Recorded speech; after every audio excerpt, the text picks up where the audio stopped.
What's up, Tailgaters? You're in the booth with Tailgate Nate today. Welcome to my channel. We got one video out for you today, a couple more coming for you tomorrow, but I had to talk about this one from Arlington, Texas. AT&T Stadium is going to see this one yet again this year. It's the Texas A&M Aggies and the Arkansas Razorbacks, and boys, this one's shaping up to be a really fun one out of the SEC. And I'm going to tell you everything you need to know about the Hogs and the Aggies here in just a little bit. But of course, I'll do my usual spiel. Just thank you guys for helping to support me here on YouTube or any other way that you help support me. And if you want to keep supporting me here on YouTube, you watch my videos, which thank you for taking time out of your day to do so, and you haven't yet hit the subscribe button, well, if you're as big of a college football nerd as I am, that's definitely something that you're going to want to do, as well as ring the bell so you know whenever I upload, you keep up with everything I post here on the channel. But literally interacting with the channel any way you can also helps to support me. You can like, you can comment, you can share. Literally anything else you guys do will help support the channel. And if you want to follow me outside of YouTube,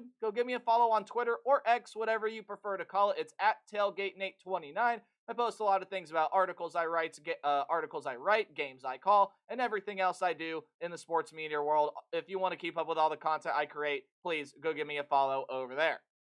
And now with that spiel done and out of the way, let's go ahead and dive on into this one. Again, it's the Hogs and the Aggies, and this could end up being a pretty important game down the stretch. Arkansas, I think, has surged above a lot of people's expectations, especially my own early on this season, while the Aggies got some things to work out here, but they've been playing some good football down the stretch, and they're coming in to this one looking to cement themselves as a possible little dark horse contender to try to get into an SEC championship. Hey, how do we do preview predictions around here? Well, we're going to take a deep dive into some of the keys to the game when each team possesses the football. So we'll first look at this Hog offense against the Aggie defense, and then we'll do a 180 and we'll flip it. We'll look at the Texas A&M offense versus this Razorback defense, and at the end of the video, I'll give you sort of my final thoughts, how I think the game is going to play out, and as well as a final score prediction for this one in Arlington, Texas. AT&T Stadium is going to see a good one here, and we're going to break it all down for you right now. Let's go ahead and start out. If my slide would change, there it goes.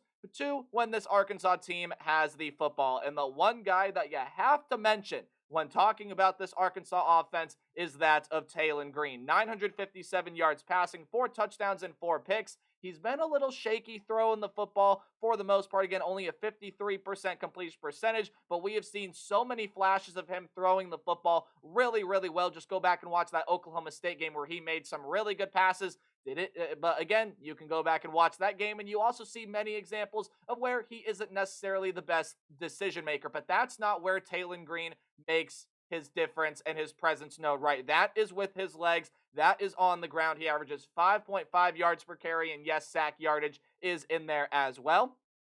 He's been sacked for minus 68 yards on the season. He's been sacked 9 times. Offensive line has not done a very good job at keeping him protected, but that number is also a little inflated because he does get outside of the pocket and run, right? 59 tries this year, 325 yards, and 4 touchdowns for Tailgate Green. He's taken off for some pretty darn explosive runs, some pretty big plays, and again, that is where his difference and his presence is felt. With his legs, that is the biggest reason why Tailgate Green is such a difference maker, is his dual threat ability, his athleticism, and he is a big guy too. He's 6'6", 230, and he can move like the wind, guys. He's really fast, he's really shifty, and having that big of a frame too, it makes him pretty darn hard to tackle once he gets outside, and that is my first key I want to talk about here, right? His dynamic rush ability is going to be troublesome for this Aggie defense. Now, the Aggie defense as a whole has been pretty stout this season. 29.2%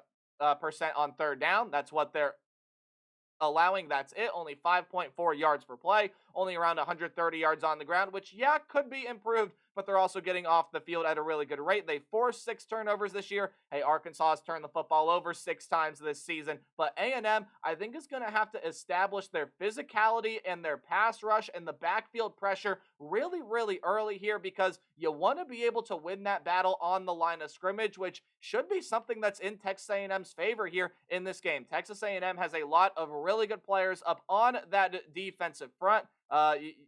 You're looking at or I should say, you even have some really good players there that are back in that defensive back room as well. But you're looking at guys like Nick Scorton. You're looking at guys like Howell, linebacker room, their leading tackler, and York has played some really good football. Even in that defensive back room, Marcus Ratcliffe is a guy that has some of the most interceptions in college football this year already. He's got 3 of them. This is a defense that's been really, really good. In fact, all 6 turnovers that the Aggies have forced have been picks. So it really is going to be about defending this run here, establishing that physicality on the line of scrimmage, because when Tailon Green throws, we know that he's shaky throwing the football, and 4 different guys have had interceptions for Texas A&M this season, and there are a lot more that have interception capabilities. This is a ball hawking defense. When that ball is in the air, they flock to it, right? So this is an Arkansas team that will probably end up focusing there on that ground game to try to establish their own line of physicality, to try to win their own battles on the line of scrimmage, to try to win the battle in the trenches. But the one thing, and I just mentioned that the Arkansas cannot do, is turn the football over. And we'll talk about why this is a Texas A&M offense that could end up being really, really dangerous. And we'll kind of go into the reasons why, again, they could be a dangerous offense here in just a little bit. In fact, I say could be. They, in a lot of ways, are a pretty dangerous offense, no matter who's playing quarterback, and more on that situation later, of course. But turning the football over here for Arkansas would just absolutely be deadly for them, because this is a Texas A&M offense that, as we're about to learn here in a little bit, can go capitalize, and you miss opportunities here to win that time of possession battle, something that Arkansas has done really well in pretty much every game that they have played so far this season. Obviously, coming off that huge win on the road against the Auburn Tigers, they were able to control the pace there. They were able to pretty much control the game from start to finish. They did it with the run. Tailon Green is another guy, again, that when he's on and he's making good throws, that's a part of the game that's working really, really well. I think Tailon Green's going to have to be on his A game here against this Aggie defense, because this is by far and away. You look at the opponents that Arkansas has played so far this season: Oklahoma State, UAB, Auburn, and then the FCS team at Arkansas Pines Bluff. This is going to be the best defense that Tailon Green and company have faced so far, and they are going to be, for the most part, pretty darn good at being able to contain him, I feel. So that is one key that you're definitely going to have to watch for. How do they contain Tailon Green, and how do they limit his impact on this game? Let's go ahead and now learn how this Texas A&M offense can be a little bit dangerous here. And, well, they are very dangerous on the ground. But this is a Arkansas defense that, for the most part this season, you look, they've had their trouble in the secondary, right? They've been able to defend the run really, really well. Maybe except for last week, they allowed Auburn to get 5.6 yards per carry, 146 rushing yards as a whole. But we know Auburn's pass game is not the greatest, right? Well, they allowed 285 yards to this Auburn team through the air. You even go back to the Oklahoma State game and Alan Bowman, you allowed 326 yards through the air there in that game. So if Texas A&M is going to want to attack the weak point of this defense, it is going to be through the air. Now, from what I've heard, Connor Wigman is going to be a game-time decision. He's been hurt over the past couple of weeks, and if he's healthy enough and ready to go, he could start in this game for Texas A&M. And while, yes, he very well may have the higher upside than the guy that we've seen the most more playing time as of recently, the freshman in Marcel Reed has been holding his own really, really well. I'll give you some quarterback comparison stats here. Passing yards. Reed through, I believe, 2 starts for him now, maybe 2 and a little bit, as he did play some of the McNeese game there as well. So I'll just go ahead and give you the number of passes they've thrown as well. So Reed, in 57 pass attempts, has completed 32 of them for 422 yards. Wigman has completed, or I should say, has completed 23 out of his 44 attempts for 255 yards completion percentage. A little bit subpar for both of them, but Marcel Reed does have the better completion percentage. Reed has the better yards per throw, and Reed has the better touchdown to interception ratio, 4-0, 4 touchdowns, no picks, and Wigman has 2 touchdowns to 2 picks. Whichever one of them does start, though, I think they're going to find success with the pass, because that's been the weak point of this Arkansas defense so far. And, well, Texas A&M has got a lot of really good weapons out there, led by the junior in Cyrus Allen, who has been really good for them so far. Thomas is out there. Walker, Muhammad, who hasn't really gotten involved with this offense yet, just 3 catches. Got a couple tight ends that are really good weapons there for you, but they haven't really